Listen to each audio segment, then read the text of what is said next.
the Mindset Athlete Podcast, and I'm your host, James Roberts. I'm a two-time Paralympian and owner of James Robert Fitness, which is an online training, nutrition and mindset coaching business. First of all, I'd like to thank Lauren Williams for suggesting this quote to the show. An athlete is a mindset. It's how you prepare, think and execute. Not because of some elite status or physical stature. Anybody can be an athlete. By Chris Harth. And each week on the Mindset Athlete, we like to bring you inspirational athletes, a message, or experts talking about human optimization to teach you how to change your perception of your mindset and become 1% better. Good afternoon, good evening, and good morning whenever you're watching this Facebook Live. Subsequently going to be a video in the future, and also as people listen to this is going to be a podcast episode as well. And I don't know why I'm making my voice go up and down, because I don't do that on the podcast. But ultimately I'll get right into it and give all the juicy bits. And as the title describes, the habit scorecard.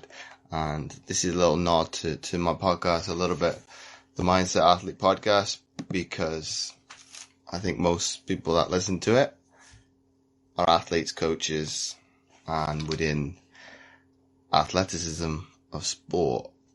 I'd love to hear from you if you're not, because you might have a little bit more of a different take on the content that I put out there, be it video or auditory form. So let's go straight into today's topic. I'll call it a video because it's a video first. It's going to be auditory afterwards. Is the habit scorecard. So if we remember back to those that are watching me on Facebook Lives and have me on my Facebook, if you aren't following me on Facebook, here's your opportunity. And when I do the call to action at the end of the show, to actually come and see and watch my content as well as listen to me on a weekly basis. And in that video, I talked about obviously the cues, craving, and reward. The three stages. There's actually a fourth as well, of ultimately establishing a good habit. But I'm going to talk from the opposite today and talk to you about diminishing one that you've deemed to be negative or bad. And the simplest ways of looking at that is if you get a piece of paper out, write down what you normally do instinctively first thing when you get up. Just to wake up, turn off the alarm, check my phone, go to the bathroom, brush my teeth, wear my safe, take a shower, floss my teeth, put on deodorant, cologne, perspirant, whatever you want to use, hang up my towel after I've got out the shower, get dressed, and then either make myself a tea or coffee. Those are obviously examples. But if you're able to go away and do that. But from the list, this is where it gets nice and tasty with the content. And this is where I'm taking this toolkit or resource from James Clear's Atomic Habits. And what I want you to do is either put a plus, a minus, or an equal sign next to your list. And why I ask you to do that is because ultimately equal sign is indifferent or not going to really have any significant change on your behavior. That's what a habit is behavior. Obviously, if we go back to our days of schooling and maths, a negative is obviously bad. You want to subtract it away, and a positive is obviously something you want to add in. So for argument's sake, from the book, wake up, turn off the alarm, go to the bathroom is an equal sign. Brush my teeth, take a shower, and make myself a cup of tea is a positive. If I go a step further than that and read into that, obviously having a shower, brushing your teeth is an automatic process because it's cleanliness. You want to have a state of self-worth to yourself because you want to feel nice, you want to feel clean, you don't want to have stinky breath, and you don't want people to make remarks about your odor coming from either your body or your mouth. So that would be pretty much, everybody knows why that's a positive, because you've been doing that since you were a child. The one that I would probably question a little bit more is maybe the alarm clock, depending on the person's behavior towards sleep and their proximity to what time they get up and have to go to work. So I'm talking about whether or not you're having to rush from one habit to the next or one routine. So if you wake up late because you've missed the alarm, you're going to jump in the shower, blah, blah, blah, rush out the door. Thus you have a negative experience all the way through that.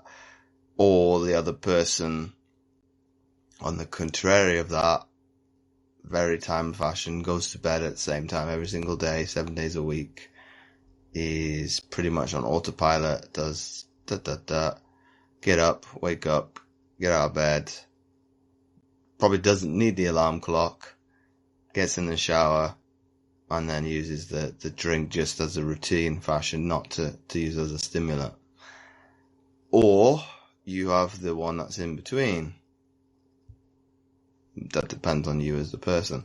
So that is my challenge for you today, is to go away and note meticulously, I almost said notoriously, meticulously go through what you do from a habitual standpoint of what you do in the morning before you get out and go to work, and then look at it as what do I do instinctively, good or bad. Ultimately, the minus ones are the bad habits that you would like to get rid of.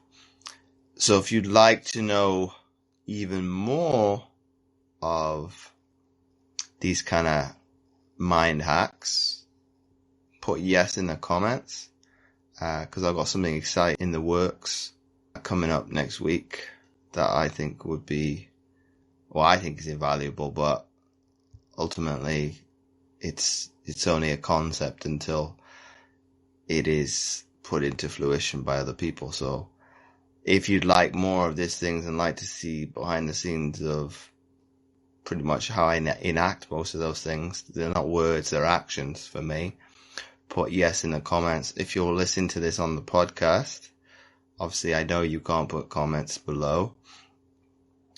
Get in touch with me on social media, be it Facebook, Twitter, Instagram, or even if you went through the link on the mindsetgame.libsyn.com link, you can actually email me that response and put that in the subject line of yes, you would like to know more about that, and then obviously I will get in touch.